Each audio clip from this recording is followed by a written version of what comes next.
इतनी अच्छी सुगंध।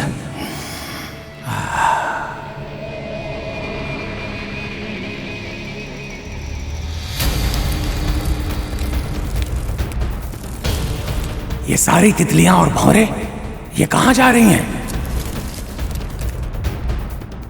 चलो।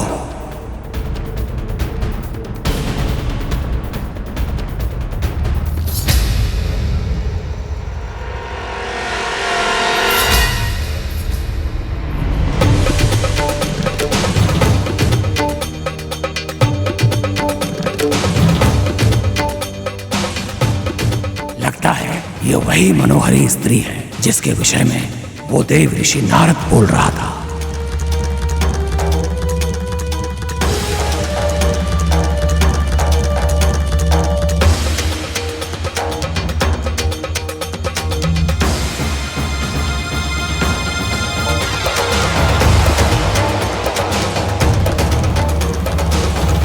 क्या यही है वो सुंदरी? इसी से आ रही है सुगंध। गौर वर्ण की त्वचा, इतने लंबे घने बाल, सचमुच पीछे से देखने पर भी इतने आकर्षण का आभास हो रहा है, तो सामने से कैसी दिखती होगी ये?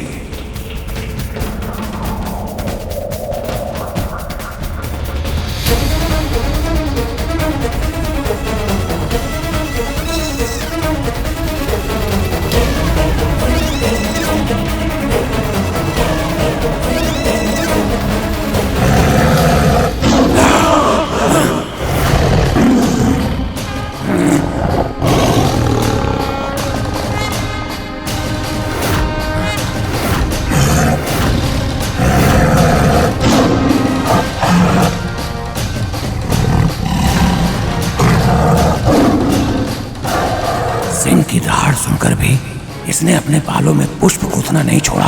क्या इसे सिंह से भी भय नहीं है?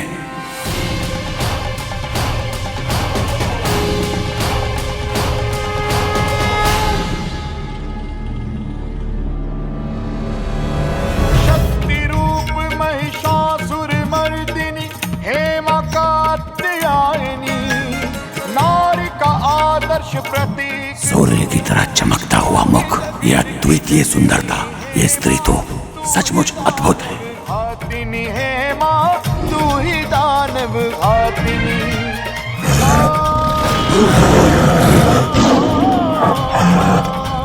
अच्छे बालक ऐसे क्रोध नहीं करते। इस स्त्री ने तो इतने भयानक सिंह को भी पालतू बनाया हुआ है। कौन है आप सब? क्या चाहिए मुझसे? क्यों आए हैं यहाँ? आपको हमारे साथ चलना होगा। त्रिलोक विजयी, स्वर्ग के स्वामी, महाशक्तिशाली महाराज महिषासुर आपसे विवाह करना चाहते हैं।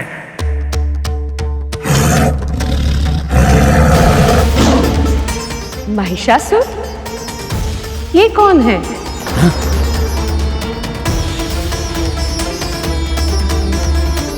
तुम पूरी तरह से अज्ञानी हो या किसी और संसार से आई हो कि तुम्हें असुर राज महिषासुर के बारे में भी नहीं पता। उनका नाम सुनते ही तो बड़ी बड़ी राजकुमारियां भी भय से कांप उठती हैं।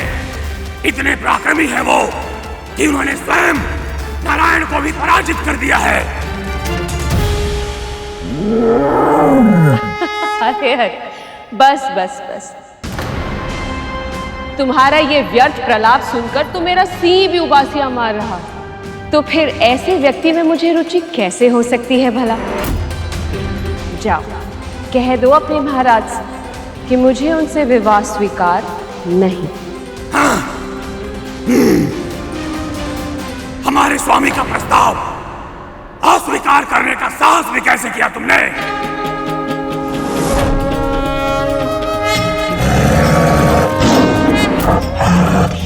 साहस? अरे इसमें साहस का प्रश्न ही नहीं उठता। मुझे रुचि नहीं है तो मैंने ना कह दिया। अब तुम्हारे महाराज ने स्वयं देवराज इंद्र को पराजित किया है या स्वयं नारायण को पराजित किया है, मुझे इससे कोई अंतर नहीं पड़ता। मैं तो उसी से विवाह करूंगी जो मुझे युद्ध में पराजित कर सके। इसीलिए वापस लौट जाओ और कह दो अपने महाराज से कि यदि वो मुझसे विवाह करना चाहते हैं तो यहाँ पधारे और मुझसे युद्ध करें।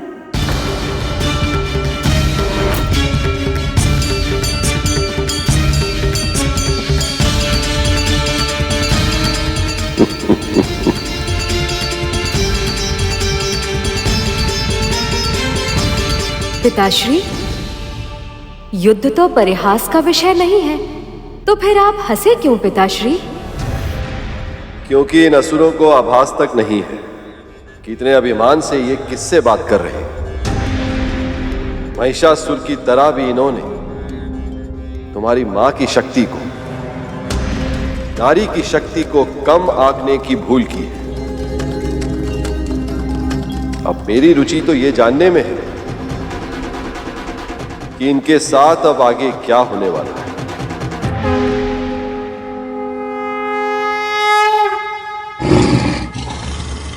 साधारण स्त्री हो तुमसे युद्ध करने के लिए हमारे स्वामी को आने की आवश्यकता नहीं है, उसके लिए मैं ही पर्याप्त हूं। और मुझे तुमसे युद्ध करने की आवश्यकता नहीं, तुम्हारे लिए तो मेरा सिंहराज ही पर्याप्त है।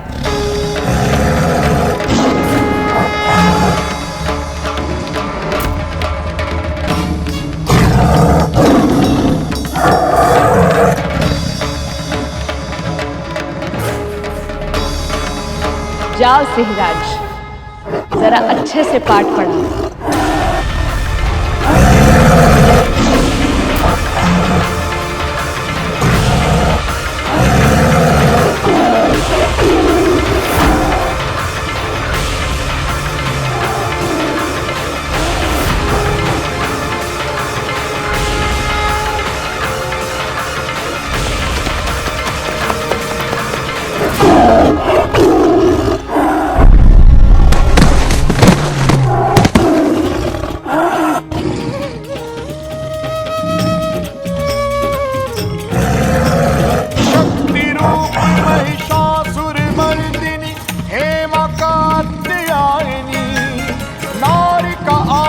प्रतीक तू ही जगत की जननी है माँ, तू ही दानव घातिनी है माँ, तू ही दानव घातिनी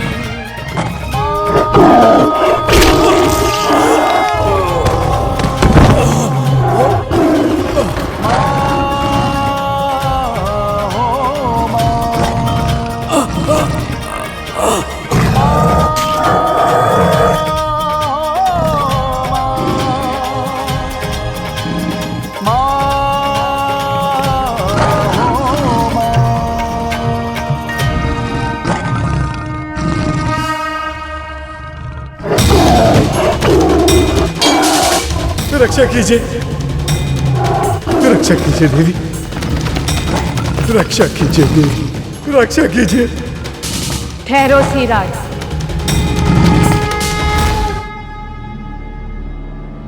जाओ सैनिक और ये संदेश पहुंचा दो अपने महाराज को कि यदि वो मुझसे विवाह करना चाहते हैं तो यहाँ आए और मुझसे युद्ध करें।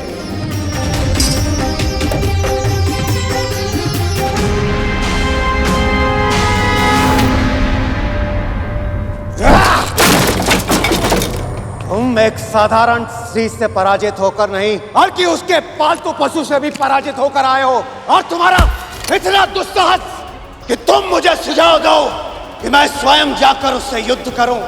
मूर्ख हो तुम। युद्ध अपने समान शक्तिशाली से किया जाता है, ना कि कोई दुर्बल अबला नारी से, और जिसमें इतनी साधारण समझ ना हो वो मेरी सेना में रहने योग्य नहीं।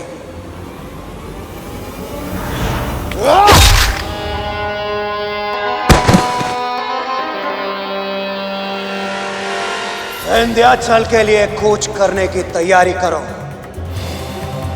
अब तो उस स्त्री को मैं अपनी पत्नी बनाकर ही रहूंगा, प्रेम से नहीं तो बल से ही सही।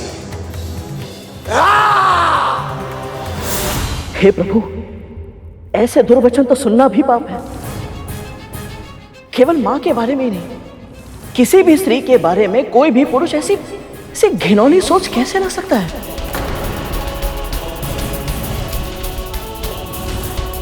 पशु भी एक दूसरे के साथ इससे अच्छा व्यवहार करते हैं। सही कह रहे हैं भैया जी। जब एक गाय गर्भवती होती है तो एक सांड उसके भाग का घास चरना तो दूर की बात, उसे सूंघता भी नहीं है। वो भी एक माँ का सम्मान करना जानता है। पर ये महिषासुर, ये तो पशुओं से भी गया गुजरा है। नीचता की हर हद पार कर दी इसने। देवी ने उस राक्षस का वध कैसे किया, ये जानने के लिए ना अब तो हम भी व्याकुल हैं। ऐसे महादुष्ट को तो कठोर दंड बिल्कुल मिलना चाहिए।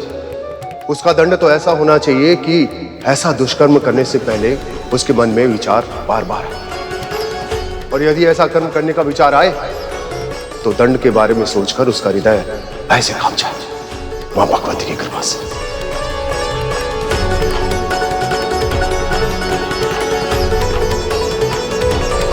ऐसा ही हुआ। देवी कात्यायनी ने बड़ी ही चतुराई से अपने शत्रु को अपने सामने आने के लिए विवश कर दिया।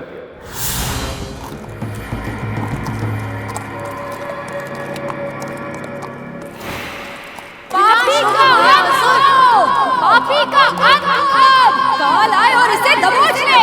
बहुत अभिमान है इस दुष्ट को, बहुत बुरी मृत्यु मिले तुझे। तुम तुच्छ स्त्रियों के लिए मेरे पास कोई समय नहीं, अन्यथा मुझे दुर्वचन कहने वाले इस मुख को काट कर शीश से अलग कर देता। कौन है ये स्त्रियां? महाराज महिषासुर के भोग का साधन थी ये स्त्रियां। अब मान लो कि कंकड़ पत्थर से अधिक और कुछ नहीं है।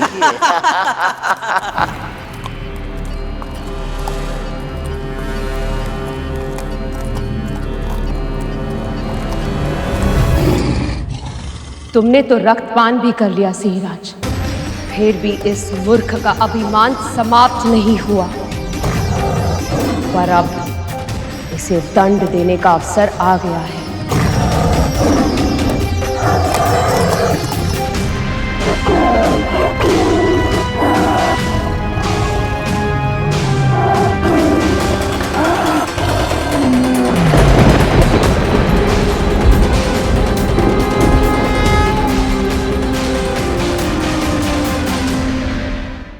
महाराज, लौट चले? लौटेंगे तो हम अवश्य, किंतु उस स्त्री को अपने साथ लेकर।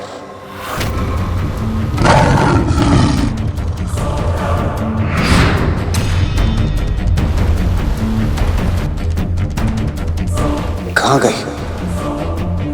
भाभी तो यहीं थी।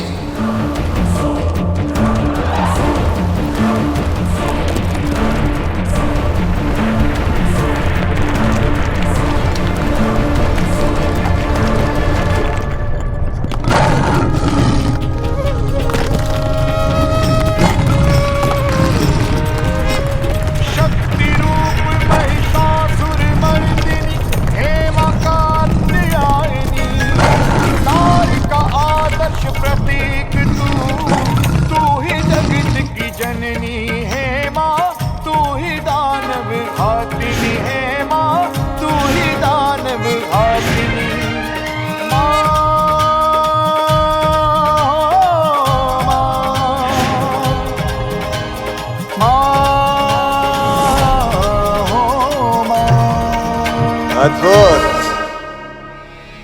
मैंने सुना था कि तुम अत्यंत सुंदर हो। तुम्हारे केश मेघों की तरह घने, तुम्हारे नयन कमल के पुष्प की तरह, और सौंदर्य से परिपूर्ण तुम्हारा ये तन सुकोमल केले के वृक्ष की तरह। सत्य कहूं तो मेरे हृदय में जो तुम्हारे सौंदर्य की कल्पना की छवि थी, तुम्हारे वास्तविक रूप के समक्ष वो कुछ भी नहीं है, कुछ भी नहीं। मैं आया तो था तुम्हारा वध करने, किंतु यदि तुम चाहो तो मुझसे विवाह कर अपने प्राणों की रक्षा कर सकती हो। विधाता ने तुम्हें ऐसा अद्वितीय सौंदर्य रणभूमि में व्यर्थ करने के लिए नहीं दिया, बल्कि मेरे सिंहासन की शोभा बढ़ाने के लिए दिया है। यदि तुम्हारी यही इच्छा है तो फिर इतनी बातें क्यों कर रहे हो? मुझसे युद्ध करके मुझे पराजित क्यों नहीं करते? यदि मुझसे विवाह करना है तो मेरी शर्त का पालन तो करना ही होगा।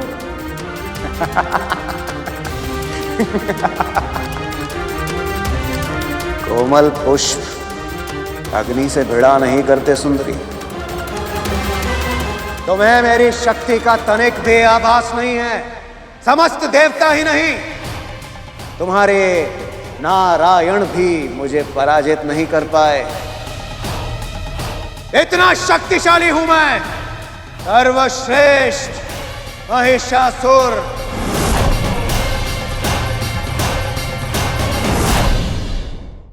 तो फिर अपनी शक्ति का अनुचित प्रयोग क्यों करता है तू? क्यों स्त्रियों का हरण करता है, उन्हें सताता है और फिर उनके साथ दुराचार करता है? अरे मूर्ख, स्त्रियों का अपमान करते समय तुझे इतना भी स्मरण नहीं रहता कि तू खुद एक स्त्री से ही जन्मा हुआ है। हे अज्ञानी, जो मात्र भक्ति का अपमान करता है वो माता के हाथों ही मारा जाता है।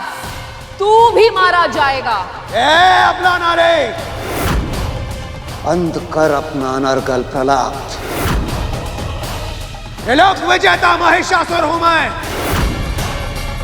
यदि तू ठीक से नहीं मानी तो इन्हीं सुंदर केशों से घसीट कर ले जाऊंगा तुझे मैं यहां से।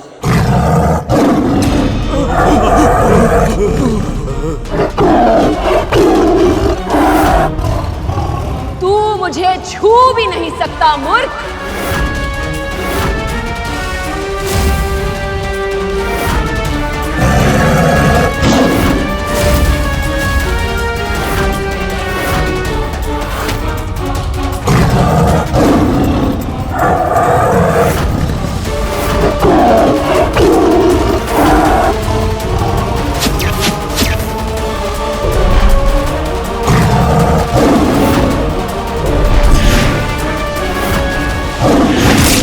सिंहराज,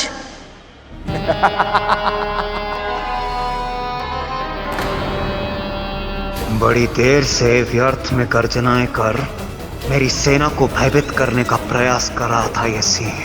अपने बाणों से मैंने इसके मुख को सदा सदा के लिए बंद कर दिया।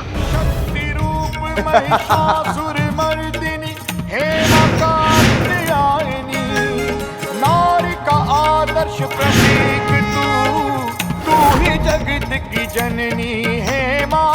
ये कैसे संभव है? दानव घातिनी है माँ, तू ही दानव घातिनी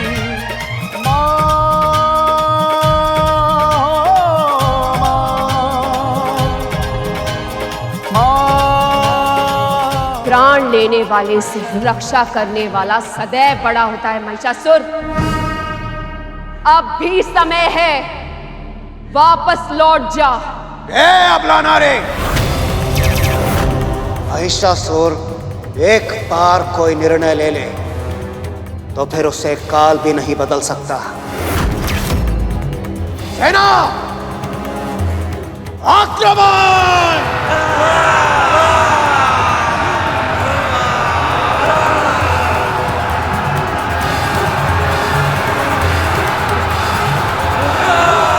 हे देवियां, मेरी सहायता हेतु कृपया प्रकट होइए।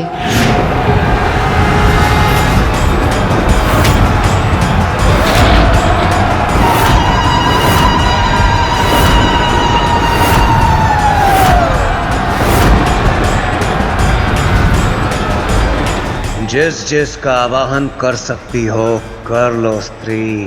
कदाचित मेरा गुप्त अस्त्र तुम्हारी समस्त देवियों का काट होगा।